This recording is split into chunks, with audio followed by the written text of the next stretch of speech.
ದಯವಿಟ್ಟು ಮೊದಲಿಗೆ ಹೇಳ್ತೀನಿ ನಾನು, ಏನ್ ಸರಿ ಮಾರೋರ್ ಕಡೆ ತಿಂಗಳ 500 2000 ಪೊಲೀಸ್ ಇಲಾಖೆ ಇರ್ಬೋದು, ಅಬಕಾರಿ ಇಲಾಖೆ ಇರ್ಬೋದು, ಯಾರ ಅವ್ರ ಕಡೆ ಮಂತ್ಲಿ ತಗೊಂಡ್ ಸರಿಯಾಗಿ ಕೊಟ್ಟಿದ್ರಂದ್ರ ಏನು 22 ವಯಸ್ಸು 20 ವಯಸ್ಸು ಹೆಣ್ಮಕ್ಳು ಇಂಜಿನಿಯರ್ ಆಗತ್ತಾರಲ್ಲ, ಆ ಪಾಪ ಅವ್ರಿಗೆ ಹೇಳಕ್ ಇಷ್ಟಪಡ್ತೀನಿ ಮೊದಲಿಗೆ. ಯಾಕಪ್ಪ ಅಂದ್ರೆ ಸರಿ ಮಾರ್ಲವ್ರಿ ಇಲ್ಲಿ ಆ ಮಂತ್ಲಿ ತಗೊಂಡು ಆ ಹೊಲಸ್ ಕೆಲ್ಸಕ್ಕೆ ಹಾಕ್ತಾರಲ್ಲ, ದಯವಿಟ್ಟು ಪೊಲೀಸರು ಇರ್ಬೋದು, ಅಬಕಾರಿ ಇಲಾಖೆ ಇರ್ಬೋದು, ನಿಮ್ಮಲ್ಲಿ ವಿನಂತಿಯಿಂದ ಹೇಳ್ತೀನಿ ನಾನು, ಆ ಪಾಪ ಗುರಿ ಆಗಬೇಡ್ರಿ, ದಯವಿಟ್ಟು ಮಾರು ಬಿಡಿಸ್ಬೇಡ್ರಿ ಅಂತೇಳಿ ನಿಮ್ಮಲ್ಲಿ ಮನವಿ ಮಾಡ್ಕೋತೀನಿ ನಾನು. ನೀವು ನಮ್ಮ ಅಣ್ಣ ತಮ್ಮಂದ್ರೇನೆ, ನೀವ್ಯಾರು ಕೆಟ್ಟವ್ರಲ್ಲ, ಒಳ್ಳೆಯವ್ರಾದ್ರಿ. ದಯವಿಟ್ಟು ಆ ವಿಷಯದಾಗ ನೀವು ಹಿಂದೆ ತಕೊಳ್ರಿ. ಇನ್ನು ಹಿಂದೆ ಏನ್ ಮಾಡಿದ್ರೆ ಬೇಡ್ರಿ, ಮುಂದೆ ಆ ಕೆಲಸಕ್ಕೆ ಯಾಕೆ ಮನವಿ ಮಾಡ್ಕೋತಾನೆ. ಏನ್ ಬೇಕಾದಲ್ರಿ, ಹಳ್ಳಿ ಒಳಗೆ ಏನ್ರ ಸರಿ ಮಾರಕ್ ಹಚ್ಚಿದ್ರ ಪೊಲೀಸ್ ಇಲಾಖೆ ಇರ್ಬೋದು, ಅಬಕಾರಿ ಇಲಾಖೆ ಇರ್ಬೋದು, ಯಾವ್ಯಾವ ಸರಾಯಿ ಸಂಬಂಧಪಟ್ಟ ಇಲಾಖೆಗಳು ಅದಾವಲ್ಲ, ಆ ಇಲಾಖೆಗಳನ್ನು ಆ ಅಧಿಕಾರಿಗಳನ್ನು ತಂದು ನಮ್ಮ ಮನೆ ಮುಂದಿನ ಗಿಡ ಕಟ್ಟುವಂತ ಕೆಲಸ ಮಾಡ್ತೀವಿ.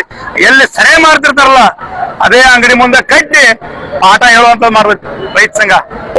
ಅಕ್ರಮ ಸರಾಯಿ ಇವತ್ತು ಬಂದ್ ಮಾಡ್ಬೇಕಂತೇಳಿ ಪ್ರತಿಭಟನೆ ಮಾಡಿದ್ವು.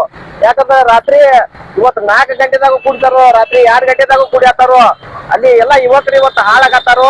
ಆ ಹಾಳಾಗ ಕಾರಣಕ್ಕಾಗಿ ಇವತ್ತು ಅಕ್ರಮ ಸರಾಯಿ ಸಂಪೂರ್ಣ ಬಂದ್ ಮಾಡ್ಬೇಕಂತೇಳಿ ಇವತ್ತು ರೈತ ಸಂಘ ಇವತ್ತು ನಿರಂತರ ಹೋರಾಟ ಮಾಡ್ತಾ ಇದೆ. ಆದ್ರೂ ಕೂಡ ಈ ಅಧಿಕಾರಿಗಳು ಮಂಡತನ ಹಾಕಿದಾರು. ಈ ಮಂಡತನ ಇವತ್ತು ಏನು ಲಂಚ ತಗೊಂಡು ಇವತ್ತು ಸರಾಯಿ ಮಾರಾಕತ್ತಾರಲ್ಲ, ಅದು ಸಂಪೂರ್ಣ ಬಂದ್ ಮಾಡ್ತೀವಿ. ಬಂದ್ ಮಾಡತಕ್ಕ ರೈತ ಸಂಘ ನಿರಂತರ ಹೋರಾಟವನ್ನು ಹಮ್ಮಿಕೊಳ್ಳುತ್ತೆ.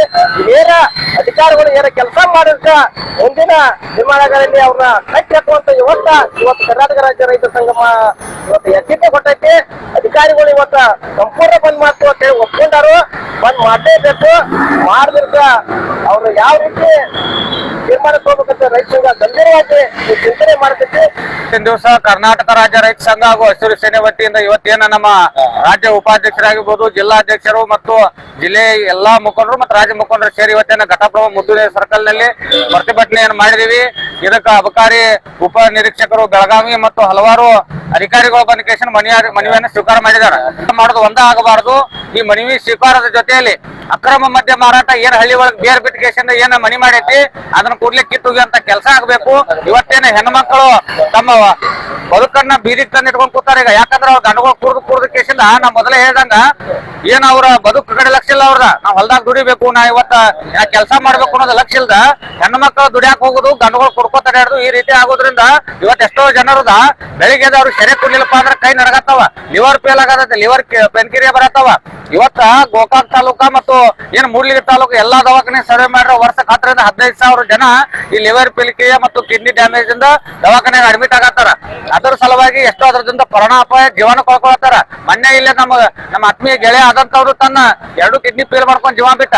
ಆದ್ರ ಇನ್ನು ಮುಂದ ಈ ಅಬಕಾರಿ ಇಲಾಖೆ ಮತ್ತು ಈ ತಹಶೀಲ್ದಾರ್ ಏನ ಗೋಕಾಕ್ ತಹಶೀಲ್ದಾರ್ ಸಾಹೇಬ್ರಿದ್ರಿ, ನೀವು ಎಲ್ಲರೂ ಗಮನಕ್ಕೆ ತಗೊಂಡ ಕೂಡಲೇ ಅಕ್ರಮ ಮದ್ಯ ಮಾರಾಟ ಏನ್ ಹಳ್ಳಿ ಒಳಗ ಪ್ರತಿಯೊಂದು ಮೂಲೆ ಮಾರಾಟರು ಅದನ್ನೆಲ್ಲಾನು ಬಂದ್ ಮಾಡಿ ಕೇಶಿಂದ ಇವತ್ತ ಎಲ್ಲಾ ರೈತರಿಗೆ ಮತ್ತು ಏನ ಮಹಿಳೆಯರದಾರ ಅವ್ರ ಎಲ್ಲರೂ ಸಹಕರಿಸಬೇಕ. ಇಲ್ಲವಾದಲ್ಲಿ ಮುಂದಿನ ದಿನಮಾನಗಳಲ್ಲಿ ಲಕ್ಷಾಂತರ ಮಹಿಳೆಯರು ಹಳ್ಳಿಯಿಂದ ಎದ್ದು ಬರ್ತಾರ. ಇವತ್ತು ಹೆಣ್ಮಕ್ಳ ಮನ್ಯಾಗ ಕೂತ ಅಷ್ಟ ಆಶೀರ್ವಾದ ಕೊಡುವಂತ ಕೆಲಸ ಮಾಡತ್ತಾರ. ಆದ್ರ ಹೆಣ್ಮಕ್ಳ ಗೌರವದಿಂದ ಈಗ ಹೇಳತ್ತಾರ ಅಷ್ಟ.